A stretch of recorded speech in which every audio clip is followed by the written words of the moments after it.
Hello dear friends, আজ একটি গুরুত্বপূর্ণ জবের আপডেট নিয়ে চলে এসেছি। সেটি হলো তোমাদের যে দিল্লি পুলিশের ভ্যাকান্সিটা আসার কথা আছে সেটি কবে বেরোতে চলেছে এবং তার যে এক্সাম কবে হতে পারে এবং তার সাথে যে এজ কত লাগছে এবং এডুকেশন কোয়ালিফিকেশন, তারপর তোমাদের যে ফিস কিভাবে দিতে হবে বা কত টাকা তোমাদের ফিস লাগছে, সব আজকে আমরা এই ভিডিওর মধ্যে জেনে নেব। তো ভিডিওটি স্কিপ না করে সবাই ভালো করে দেখে নেবে। তো চলো দেখে নিই যে আমাদের যে দিল্লি পুলিশের ভ্যাকান্সিটা আসতে চলেছে সেটি আমাদের টোটাল কত ভ্যাকান্সি আসবে। তো এখানেতেই তোমরা দেখতেই পাচ্ছ যে তোমাদের টোটাল হচ্ছে গিয়ে 7,547টি ভ্যাকান্সি অ্যানাউন্স করা হয়েছে, যার মধ্যে তোমাদের 5,056টি ভ্যাকান্সি হচ্ছে গিয়ে মেল ক্যান্ডিডেট যারা থাকবে তাদের জন্য এবং 2,491টি ভ্যাকান্সি তোমাদের যারা ফিমেল ক্যান্ডিডেট তাদের জন্য 2,491টি ভ্যাকান্সি অ্যানাউন্স করা হয়েছে। যদিও এটি তোমাদের টেন্টেটিভ একটা ভ্যাকান্সি, এটি বাড়তেও পারে কিন্তু কমবে না। তো এই ছিল তোমাদের হচ্ছে গিয়ে টোটাল যে ভ্যাকান্সি সেটা। এরপর হচ্ছে গিয়ে তোমাদের বলে দিয়েছি যে দিল্লি পুলিশ কনস্টেবল 2025 যে ইম্পর্টেন্ট ডেট সেটি হলো তোমাদের নোটিফিকেশানটি সেপ্টেম্বর 2025-এ আসতে চলেছে। সেটি মোটামুটি 20 সেপ্টেম্বর তোমাদের ভ্যাকান্সিটি রিলিজ হয়ে যাবে। তো তোমাদের হচ্ছে গিয়ে 20 সেপ্টেম্বর থেকে তোমাদের ভ্যাকান্সিটি নোটিফিকেশান আউট হয়ে যাবে এবং তোমাদের তারপরেই একসাথেই তোমাদের অ্যাপ্লাই ডেটও শুরু হয়ে যাবে। সেদিন থেকেই 20 সেপ্টেম্বর থেকে তোমাদের অ্যাপ্লাই ডেটও শুরু হয়ে যাবে। তারপর হচ্ছে গিয়ে তোমাদের যেটা দিল্লি পুলিশের যে এক্সামটা কবে নাগাদ হতে পারে সেটি হচ্ছে গিয়ে তোমাদের এক্সামটি হচ্ছে গিয়ে নভেম্বর বা ডিসেম্বর 2025-এ হওয়ার চান্স আছে, অর্থাৎ নভেম্বরের লাস্টের দিকে বা ডিসেম্বরে প্রথমে তোমাদের দিল্লি পুলিশ কনস্টেবল এক্সামটি হওয়ার চান্স আছে। তারপর হচ্ছে গিয়ে তোমাদের যে এডুকেশন কোয়ালিফিকেশান, অর্থাৎ তোমাদের যে দিল্লি পুলিশ রিক্রুটমেন্টটা হবে তার যে এডুকেশন কোয়ালিফিকেশান তোমাদের কী লাগবে সেটা এখানে তোমাদের বলে দেওয়া হয়েছে যে তোমাদেরকে অবশ্যই 10+2 অর্থাৎ তোমাদেরকে 12 অর্থাৎ উচ্চ মাধ্যমিক পাস করতে হবে এনি রিকগনাইজড স্কুল বোর্ড, অর্থাৎ তোমরা যে কোনো বোর্ড থেকে উচ্চ মাধ্যমিক পাস করলেই তোমরা এখানেতে এলিজিবেল। তারপর ওখানে তোমাদের বলে দিচ্ছি যে তোমাদের এজ লিমিট, তোমাদের এখানেতে এজ হচ্ছে গিয়ে যারা জেনারেল ক্যান্ডিডেট তাদের জন্য ম্যাক্সিমাম হচ্ছে গিয়ে 25 বছর এবং যেটা হচ্ছে গিয়ে মিনিমাম হচ্ছে গিয়ে 18, অর্থাৎ 18 থেকে তোমাদের 25 বছর অবধি এটি নেওয়া হবে, 18 থেকে 25। এবং তার সাথে তোমরা যারা ওবিসি ক্যান্ডিডেট আছো তাদের জন্য 3 ইয়ার্স এবং যারা হচ্ছে গিয়ে এসসি ক্যান্ডিডেট তাদের জন্য 5 ইয়ার্সের ছাড় তোমরা অবশ্যই পেয়ে যাবে, এখানে তোমাদের বলে দেওয়া হয়েছে। তারপর হচ্ছে গিয়ে তোমাদের যে দিল্লি পুলিশ কনস্টেবলের যে অ্যাপ্লিকেশানটি করতে হবে তার যে ফিস কত লাগবে সেটি এখানেতে আমরা দেখে নেব। তোমাদের অবশ্যই হচ্ছে গিয়ে তোমাদের এটি হচ্ছে গিয়ে অনলাইনেতে অ্যাপ্লাই করতে হবে। তোমাদের এখান থেকে দেখতেই পাচ্ছ তোমাদের এখান থেকে বলে দেওয়া হয়েছে যে অনলাইন মোড, অর্থাৎ তোমাদের এটি অনলাইনেতে অ্যাপ্লাই করতে হবে। তোমাদের যে ফিস পেমেন্টের ব্যাপার আছে সেটি হলো তোমাদের কেউ যদি এসসি এসটি বা পিডাব্লিউডি ক্যান্ডিডেট হয়ে থাকো তাদের জন্য কোনো ফিস লাগছে না এবং যারা ফিমেল ক্যান্ডিডেট তাদেরও কোনো ফিস এখানেতে পেমেন্ট করতে হবে না, অর্থাৎ শুধুমাত্র ফিস পেমেন্ট করতে হবে হচ্ছে গিয়ে যারা হচ্ছে গিয়ে জেনারেল ক্যান্ডিডেট, অর্থাৎ যারা হচ্ছে গিয়ে ইউআর বা ওবিসি ক্যান্ডিডেট যারা আছো তাদের শুধুমাত্র ফিস লাগবে, সেটি হলো 100 টাকা করে তোমাদের এখানেতে ফিসটি দিতে হবে। তারপর হচ্ছে গিয়ে তোমাদের যে দিল্লি পুলিশ কনস্টেবলের যে 2025-এর যে প্রসেসটা কীভাবে তোমাদের করা হবে সেটা হচ্ছে গিয়ে তোমাদের the recruitment process for the Delhi police constable selection process 2025 consist on 2 stage, অর্থাৎ তোমাদের এটি হচ্ছে গিয়ে 2টি ধাপের মধ্যে দিয়ে তোমাদের এই রিক্রুটমেন্টটি করা হবে। প্রথমটি হলো তোমাদের অনলাইন কম্পিউটার বেসড টেস্ট, অর্থাৎ তোমাদের হচ্ছে গিয়ে একটি কম্পিউটার বেসড এক্সাম টেস্ট নেওয়া হবে।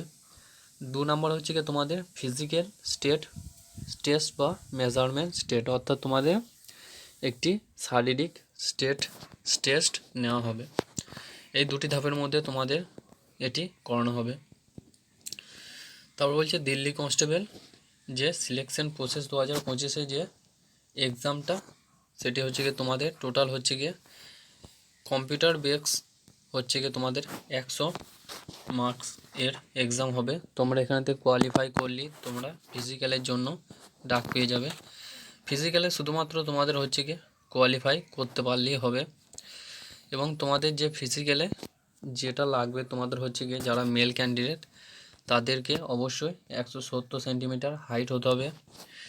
এবং যারা হচ্ছে গিয়ে গোর্খা, তারপরে হচ্ছে গিয়ে মারাঠাস এবং ডোগরাস ইত্যাদি ক্যান্ডিডেট আছে, তাদের জন্য হচ্ছে গিয়ে 165 মিটার হাইট হলেই হবে।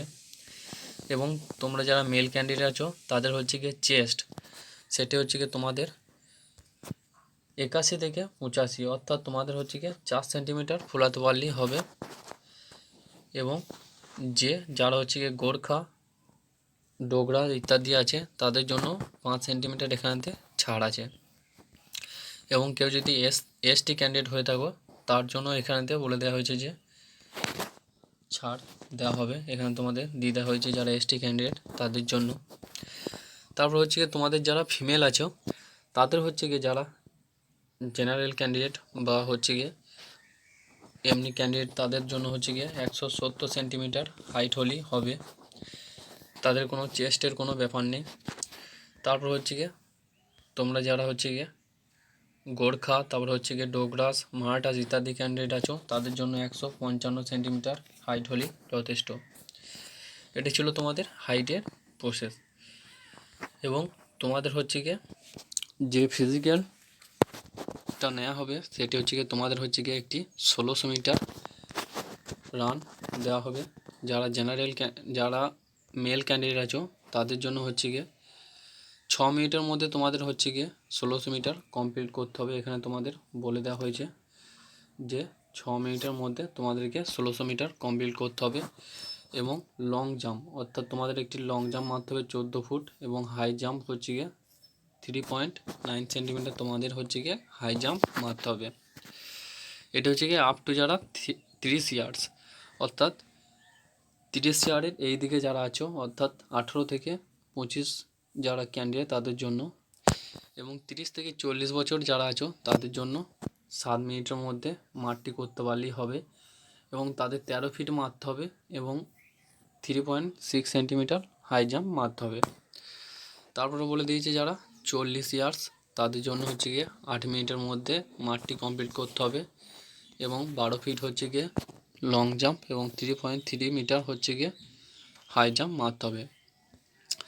তারপরে বলে দিয়েছে যে ফিমেল ক্যান্ডিডেটসও হচ্ছে গিয়ে 1600 মিটার কমপ্লিট করতে হবে হচ্ছে গিয়ে 8 মিনিটের মধ্যে। তাদের হচ্ছে গিয়ে 10 ফিট হচ্ছে গিয়ে লং জাম্প এবং 3 ফিট হচ্ছে গিয়ে হাই জাম্প মারতে হবে। এটা হচ্ছে গিয়ে যারা 30 বছরের নিচে যারা আছে তাদের জন্য। এবং 30 বছরের উপরে থাকলে হচ্ছে গিয়ে 9 মিনিটের মধ্যে কমপ্লিট করতে হবে এবং 9 ফিট হচ্ছে গিয়ে লং জাম্প এবং 2.9 ফুট হচ্ছে গিয়ে তোমাদেরকে হচ্ছে গিয়ে হাই জাম্প মারতে হবে। তারপর হচ্ছে গিয়ে 40 বছরের ওপরে থাকলে তাদেরকে 10 মিনিটের মধ্যে 1600 মিটার এবং 8 ফিট হচ্ছে গিয়ে লং জাম্প এবং হচ্ছে গিয়ে 2.6 ফুট হচ্ছে গিয়ে হাই জাম্প মারতে হবে। তারপর হচ্ছে গিয়ে তোমাদের যেটা এক্সাম হবে সেটা তোমাদের হচ্ছে গিয়ে যে কী সাবজেক্ট তোমাদেরকে বিষয়ের ওপর ভিত্তি করে এক্সামটি হবে সেটি তোমরা দেখে নাও। টোটাল তোমাদের হচ্ছে গিয়ে 100 মার্কসের এক্সাম হবে। তার মধ্যে হচ্ছে গিয়ে রিজনিং হচ্ছে গিয়ে তোমাদের 25 থাকবে। তারপরে জেনারেল নলেজ বা কারেন্ট অ্যাফেয়ার্স তোমাদের 50 নাম্বারে থাকবে এবং হচ্ছে গিয়ে নাম্বারিক্যাল অ্যাবিলিটি হচ্ছে গিয়ে তোমাদের 15 নাম্বার এবং তোমাদের হচ্ছে গিয়ে যে কম্পিউটার থেকে 10 নাম্বার তোমাদের এখানেতে দেওয়া থাকবে। টোটাল হচ্ছে গিয়ে তোমাদের 100 নাম্বারের এক্সামটি নেওয়া হবে। তো এই ছিল তোমাদের যে দিল্লি পুলিশ কনস্টেবলের যে রিক্রুটমেন্টটি হতে চলেছে তার ফুল ডিটেলসে আলোচনা। তো ভিডিওটি স্কিপ না করে তো সবাই ভালো করে দেখে নেবে। তো তোমাদের সামনে একটি বড় সুযোগ। তো ভিডিওটি যদি ভালো লেগে থাকে অবশ্যই একটি লাইক এবং কমেন্ট করে দিও, এবং এরকম ভিডিও পাওয়ার জন্য অবশ্যই চ্যানেলটিকে ফলো করে রেখো।